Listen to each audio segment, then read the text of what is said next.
Tesla. Tesla.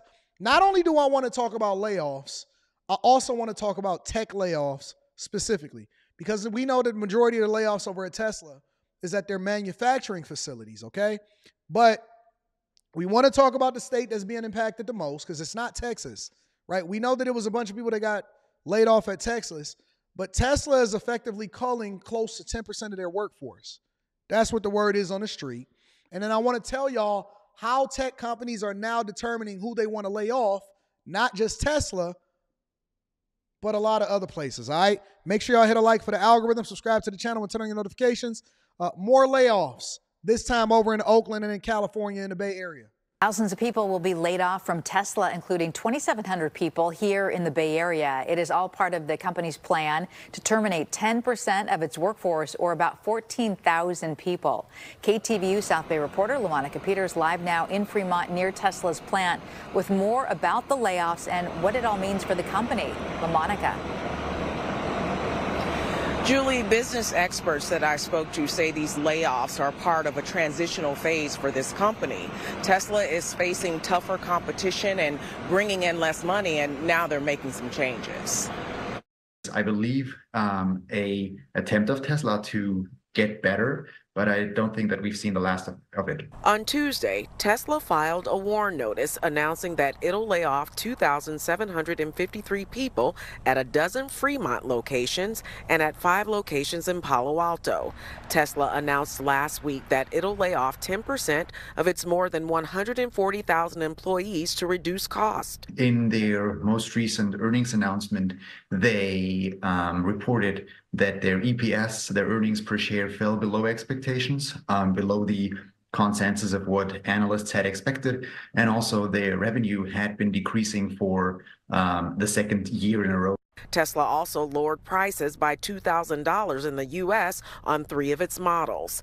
Facing more competition in the electric vehicle market from companies like BYD in China, the car company has seen a drop in deliveries and lower demand for its cars in the first quarter of this year. Specifically in China, where BYD is now leading the charge. Look at that. You know that's coming here, right? I know y'all don't think that it's going to happen, but they said the same thing about the Japanese cars. They said the same thing about the Korean automakers. It's China, coming here. Where BYD is now leading. That thing is coming here. And they doing it at significant cost cuts. We not going to have no tariffs over there because they probably going to build a plant here. UAW is going to probably try to unionize it. And all of it, they're already shipping across the world. They're already shipping across the world. And they're largely incentivized by the Chinese government to continue to grow. And they have the full backing of their government because the United States of America is truly a capitalistic country. And we don't move the same way that other countries are, in that we're incentivizing and we're putting resources behind American companies in order to continue to grow, or preventing companies from coming over here and doing business without having to invest in the same way that we are then required to invest if we go and invest over in other countries like China, right? But these type of cars is coming here, y'all. The charge in terms of vehicles sold worldwide. And I see some people like, oh, man, that's ugly, or it looks like a hamster car. Says, hey, Wyatt, let me tell y'all something, bro.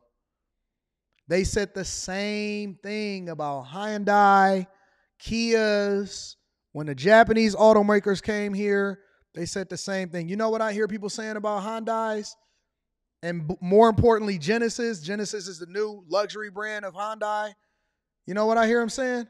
Oh, man, their design team. They hired the designers, the former designers from BMW. And so now they're like, oh, my God. And trust me, I follow everything automotive outside of what it is that I do here on a Millionaire Morning Show and the conversations that I have on the other platforms, right? I'm telling you that people are obsessed with the design language and the stuff that they're manufacturing from Korean automakers and Japanese automakers here, okay? They get better, they evolve, they learn American ways, they hire designers from here, and then they absolutely positively put even more pressure on the stuff that's happening right now. I'm telling you. Do y'all know that Warren Buffett and the late, great Charlie Munger was one of the earliest investors in BYD, which is a Chinese company. All right. Remember I told you. Those vehicles come at lower cost than the average Tesla, are very attractive, and are making inroads. Still, Grote says Tesla is one of the leading car companies in the world. And despite the recent layoffs, he thinks Tesla's technology and brand marketing will keep the company afloat. I do believe that there is the possibility that we'll see more layoffs, because Musk has announced that he wants to launch hot and heavy into more automated production, robotic factories, probably a lot of AI in that as well. So let me pivot for a second, because we know that California is being hit hard, which if you bothered by it, then go ahead and get you a fast food job, because you'll be making at least $20 to $25 an hour. Yes, New at BYD 2, we have is learned coming. Tesla is laying off more than 3,300 employees in California. The majority of them are in the Bay Area. More than 2,700 employees work in Fremont and Palo Alto. This is according to the California Employment Development Department. We'll talk about it, Twisted The Pup. remaining I'm employees cover it in work the in next stock Burbank club. and Lathrop. The layoffs will begin in June. We have reached out to Tesla for comment. We are waiting for a response, and we'll keep you posted. So let me show you how tech companies, because we know that the manufacturing layoffs, they just are what they are. A lot of it is based off of seniority or where it is that you work and what vehicle that you're producing, right? But tech is a little bit different, because Apple is laying off as a result of, removing Project Titan, which was their secret program, the secret not so secret program that they were using in order to develop cars, right? They decided to get out of that business. And then we know what's happening over at Microsoft and Google, and they had no problem firing the 28 Googlers that decided that they wanted to protest inside of the CEO's office. And so how do they determine who they're going to lay off? Is it just random? Is it based off of the project that you have? Well, now they're developing a new way in which they're determining that they're going to lay off tech workers. And this is very interesting. Check this out. The practice of stack ranking employees might be making a comeback in Silicon Valley. Kate Rooney joins us now with the latest for today's Tech Check. Hey, Kate. Hey, Leslie. So after massive waves of tech layoffs, employees may have thought their jobs were a little safer. That might not be the case at this point, with new forms of stack ranking making a comeback. This is where you rank employees on a bell curve and then cut the bottom portion of those. It was made famous by the late Jack Welch, the former CEO of GE. It's sometimes called rank and yank. Tech companies have been bringing it back in different forms as a means to keep headcount in check during these new years of efficiency. And heading into earnings, discipline and cost discipline is really a big theme and what investors want to see across tech. So names like Amazon, Alphabet, Meta have all cut double-digit percentages of their workforce after overhiring during the pandemic. They all use some sort of employee rating system. The information also reporting that Shopify is now using a numeric rating system. Then only those whose scores increase in a review period are eligible for raises, according to the report, which Shopify executives are pushing back on. The return of what some see as a more cutthroat internal rating system does signal a shift, though, in tech company culture. So back in the pandemic,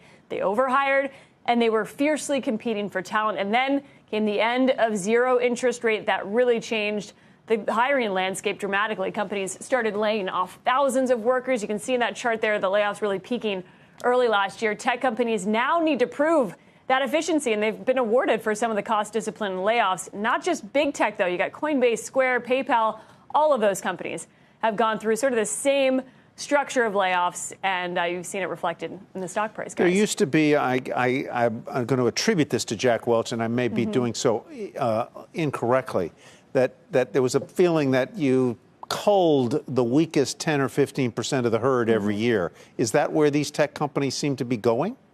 Yep. It does seem to be that strategy, this sort of, instead of going through these rounds of layoffs, this almost pruning of the workforce. And it's seen as, in some ways, a meritocracy. There are people out there that like this and say that's the fair way to do it. You also hear about something called a PIP, a performance improvement plan. So that's common in tech. That if you hear, I know, Tyler, hopefully you're not on a PIP right now. But it's where it's kind of seen as like the Grim Reaper coming. It's the signal that you're probably going to get laid off, but they will give you the opportunity and say, all right, here's your opportunity to go and improve your performance. But it's seen as a negative in tech. And Leslie, this might resonate. covering the banking sector. But I've talked to folks who say, this also happens in banking. Yep. Goldman Sachs, for example, if you're not a top performer, you're not going to get that bonus and you're probably going to be let go. But it's less explicit. These tech companies have implemented these new systems and ways to rate people.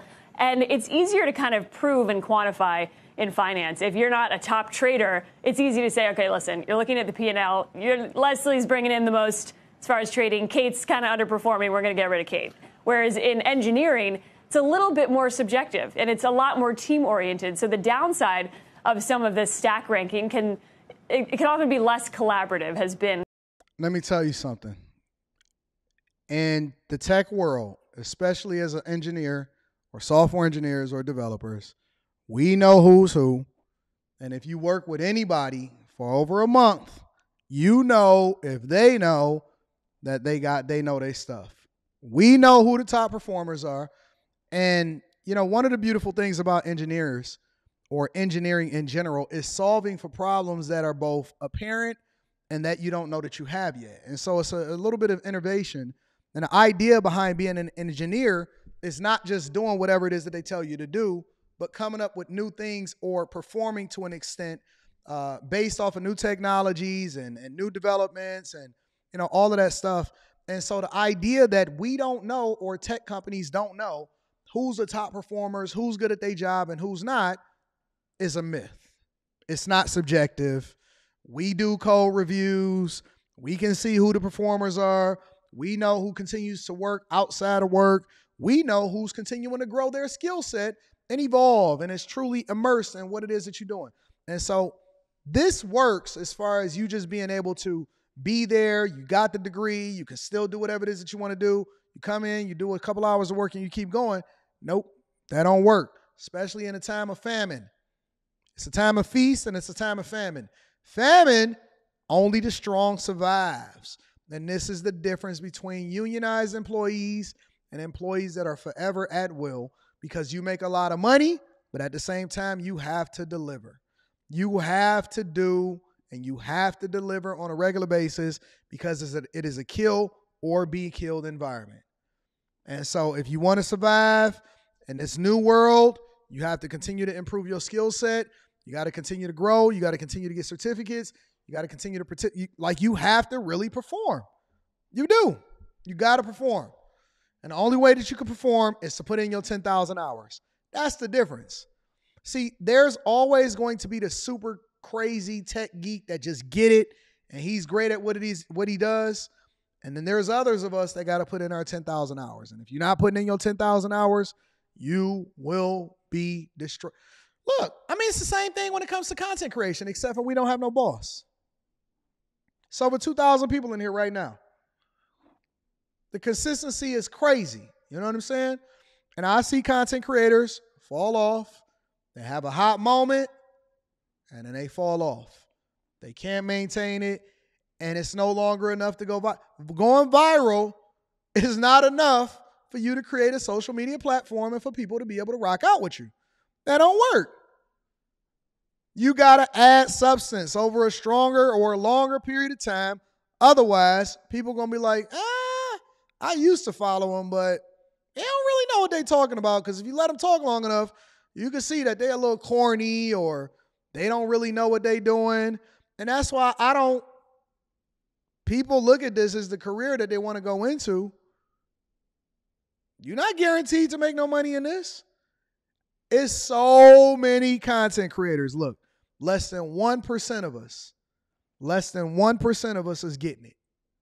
Less than 1% of us know what we're doing. Less than 1% of us get better year over year. Less than 1% of us actually continue to do what we do. That's why when I look at the people like the DJ Academics, I got to salute him. I got to give him credit, because his ability to be able to stay relevant and at the same time grow his platform and even grow as a creator is admirable. You may think that he's corny as a person, but DJ Ack be streaming. He be working. I had to give some props to Rory and Mal. When I first looked at Rory and Mal's new podcast, I was like, Rory and Mal, they've been cooking lately. I've been following their whole takes on. They probably had some of the best takes when it comes to the hip hop culture and this Drake thing and the music and everything like that right now, they have grown. See, listen, I'm not no hater. I give credit where credit is due. If you looking dusty, I'm gonna be like, yeah, that's a little shaky over there. If you doing great, I'm gonna be like, you know what? I didn't like what they was doing before, but I'm definitely gonna give them credit for what they doing right now. Because Rory and Maul they cooking, they potting. I don't know if it took for them to actually have to be away from Joe for an extended period of time for them to find their footing, but right now, they potting. And so I love it when people do what they do, and this is the kill and be killed industry. The same way that it is in tech. See, listen, if you want to be safe, stay with your job. If you want to be safe, go to work every day, hope and pray that you don't get laid off, continue to put your time in, grow your skill set, and you'll be fine. Work there for the next 30 to 40 years, put money into your 401k, make sure you make your investments, you'll be fine. But if you want to step out here with the big dogs and you want to run, don't quit your day job. Don't quit your day job. That's all I'm saying. So it's rough out here in the tech sector. It's definitely rough out here in the tech sector.